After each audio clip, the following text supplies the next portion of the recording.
Hai guys.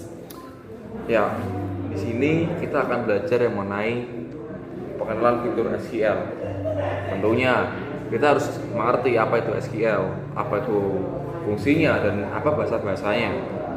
Nah, untuk membahas itu nanti aja ya di materinya.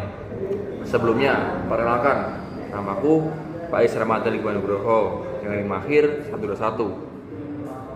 Tentunya saya kuliah di UNESA, Universitas Negeri Surabaya, tepatnya di kampus 5. Udah langsung saja tanpa berlama-lama, langsung ke materinya.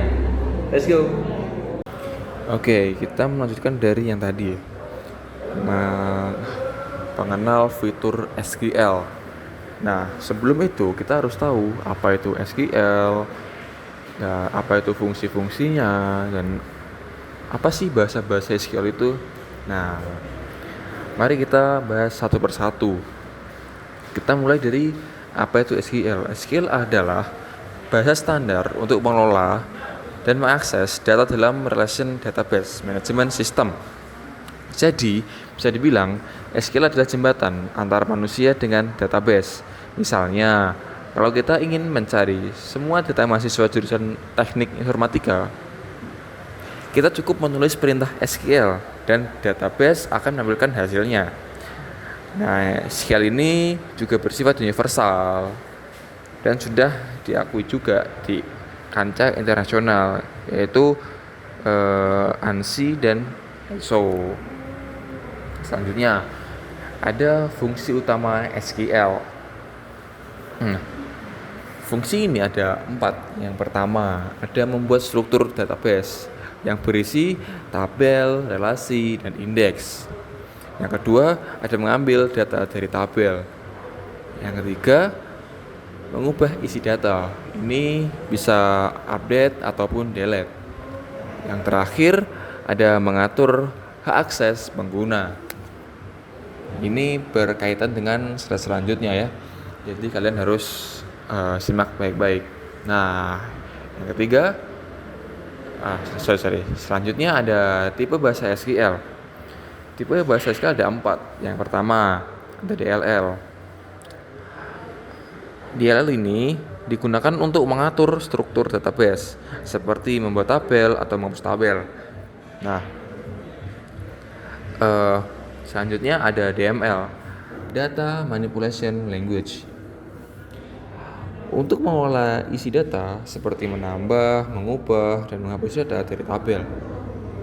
Jadi DML ini gunanya untuk menambah, mengubah, dan menghapus. Itu. Yang ketiga ada DCL, Data Control Language.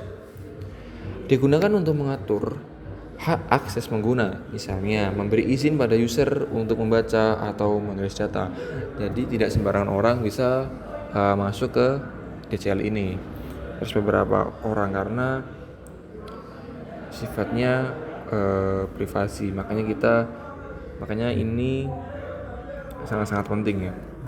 Yang keempat ada TCL, Transaction Control Language. Digunakan untuk mengatur transaksi data agar operasi yang kita lakukan bisa dibatalkan atau disimpan secara permanen. Jadi kalau kalian masih ragu-ragu atau udah yakin, bisa di sini, bisa di commit, di rollbacks, atau save point. Tuh. Dan selanjutnya ini kita ambil dari contoh DLL ya, yang tadi. Jadi kan ada create ya. Ini contohnya, contoh dari DLL. Nah, setelah dibuat tabel seperti ini, kita bisa masukkan data menggunakan DML. Nah, ini contohnya dari DML-nya. Ini berkesinambungan ya sama yang sebelumnya yang ini. Seperti itu. Lalu, untuk menampilkan data, kita bisa menggunakan perintah, yaitu apa? Ya, select. Ini perintahnya ini.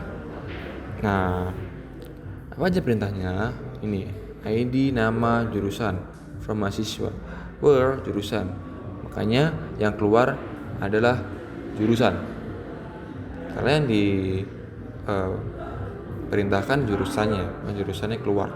Sini keluar. Kalau misalkan di perintahnya nama, nanti namanya yang keluar. Itu. Dari contoh ini bisa dilihat bahwa SQL sangat sederhana dan mudah dipahami. Tuh, kita tinggal memasukkan perintah sesuai tujuan kita. Yang saya terangkan tadi, misalkan ID, nama, jurusan, gitu. Setelah kita mau masukkan yang mana, itu. Selanjutnya ada query, filtering, dan sorting. Salah satu fungsi utama SQL adalah melakukan pencarian data. Kita bisa melakukan mengambil data tertentu dengan perintah select. Kemudian nambahkan syarat dengan where untuk menfilter data. Nih, contohnya seperti ini ya. Artinya kita ingin menampilkan hanya siswa dan jurusan teknik informatika.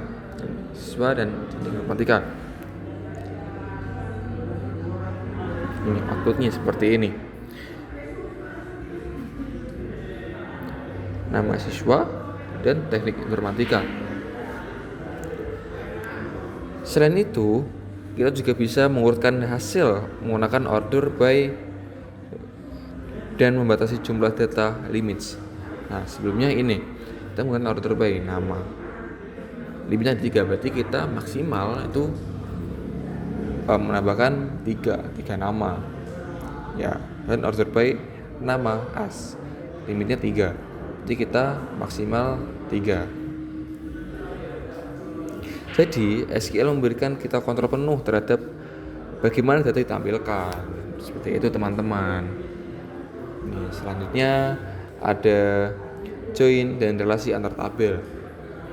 Dalam database relasional, data sering disimpan di beberapa tabel berbeda. Misalnya tabel siswa dan tabel nilai. Seperti ini. Saya buatkan terus seperti ini ya. Dengan perintah ini, kita bisa menampilkan nama siswa beserta nilai dalam satu tabel hasil. Seperti ini nanti. Nah, seperti ini. Select from. Seperti ini. Jadi konsep join ini sangat penting untuk menggabung data yang saling berkaitan di database. Nah, jadi join dan relasi ini itu sangat penting ya untuk menggabungkan dua data menjadi satu. Tapi datanya harus berkaitan. Kalau tidak berkaitan, tentu saja tidak bisa ya. Selanjutnya ada index, view, trigger, sort, pure code. Nah, beberapa fitur tambahan SQL yang sangat berguna seperti ini, sangat berguna. Ada 4 yang saya sebut tadi. Nah, ini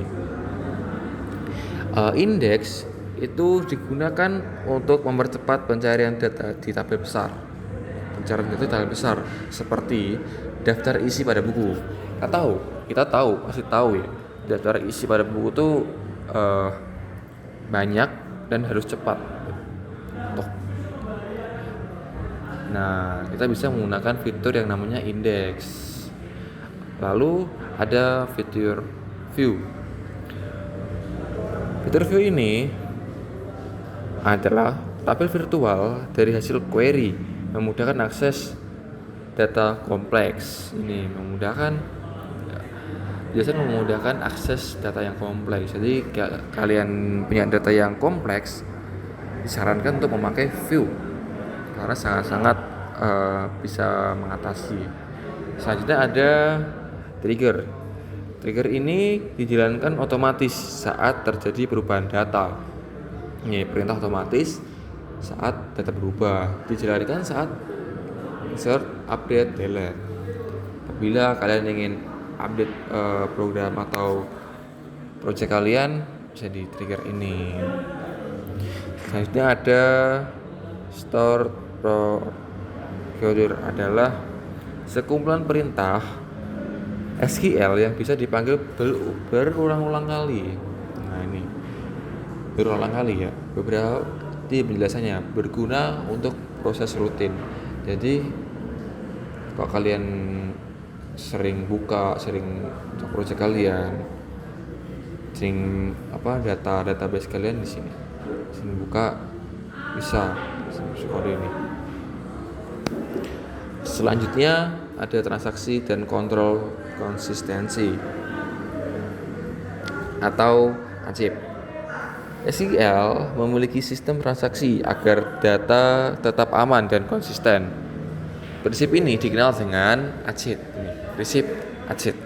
ACID. Itu ada 4. Yang pertama, ada autonomicity.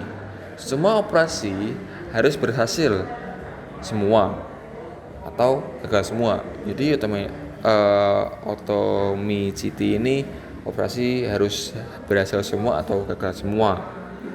Itu. Yang kedua ada consistency. Data tetap sesuai dengan aturan database. Jadi data ini harus sesuai dengan perintahnya. Yang ketiga ada isolation, yaitu transaksi tidak saling mengganggu. Yang terakhir ada durability. Hasil transaksi tetap tersimpan meskipun sistem mati. Seperti itu.